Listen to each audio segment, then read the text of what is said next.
So, ngayon po, ang susunod po na magtatanong ay si Congressman Dan Fernandez. You have 10 minutes. Thank you, Mr. Chairman. Magandang umaga po, Mr.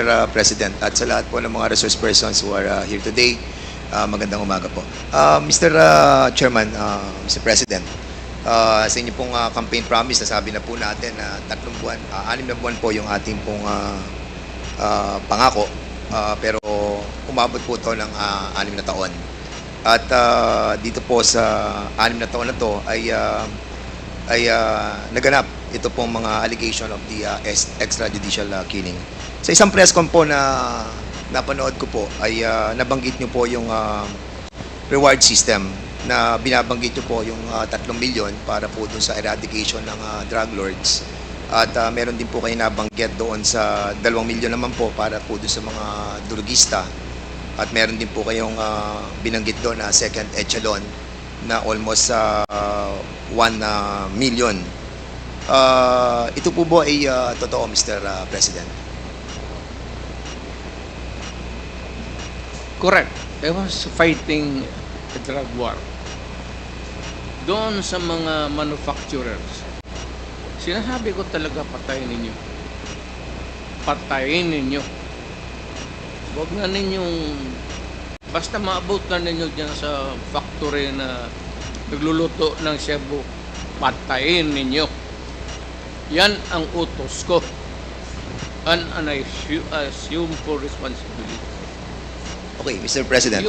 Yung mga nasa labas na naglakad, nanhuli, hindi yun. At yung actual nasa factory, sabi ko, ubusin nyo lahat. Lalo na yung mga aliens. And this happened in my city And in other cities in the Philippines. you take full responsibility for this, Mr. President. I will go to prison for that, Mr. Sir. At yun po ay in terms of policy, yun po yung inyong sinasabi. Ito po yung polisiya ng ating gobyerno, and that's the reason why ito po yung inyong pinaninindigan. Correct, Mr. President? Isahin ko na lang, and I will not repeat it.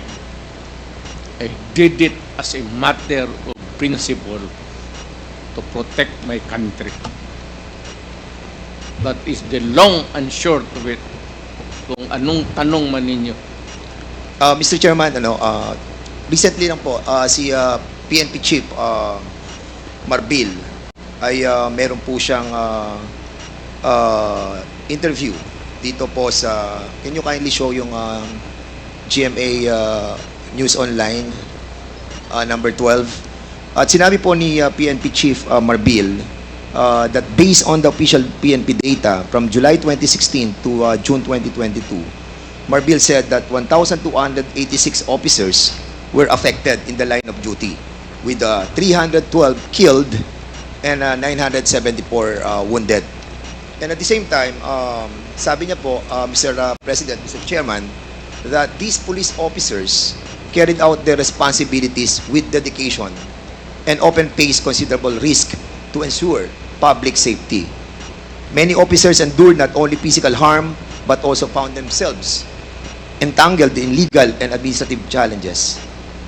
214, Mr. President, na mga officers ng PNP faced 352 criminal cases during this period.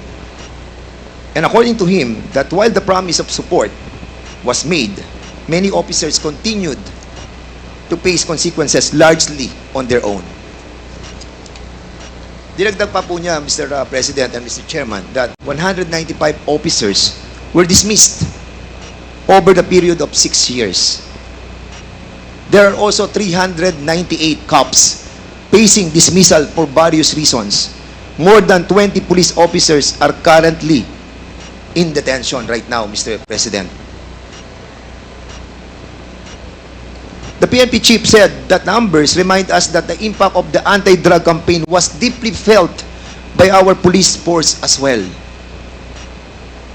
He noted that even as former President Duterte publicly committed to supporting those enforcing the campaign, he said there is no official record that these commitments were fully realized. I was not asked even for a minute So, na Mr. tumulong and for what a particular purpose.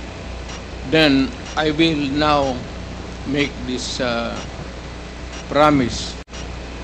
I will start a fund sa protection ng mga pulis.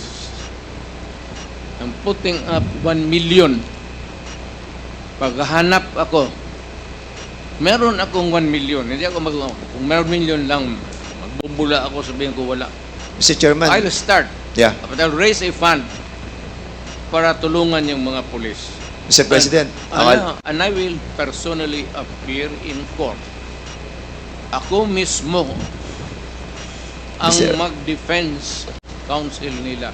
Mr. Chairman, Mr. President, 2 days ago you have mentioned that wala po kayong pamasahe papunta po dito. And I'm pretty shocked that you have 1 million in your account to help our policemen. And we salute you, Mr. President, for that. And for being honest, that you will that be... 1 that you will million be- is for my... Wait po, Mr. that President. one- Mr. President, I is still for have, my- I still have the floor, Mr. President. Excuse for me. my As much- medicine and subsistence.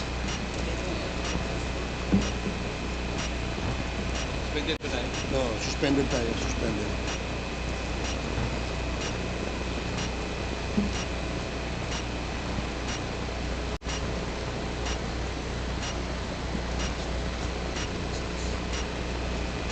Bastos. Hearing resumed.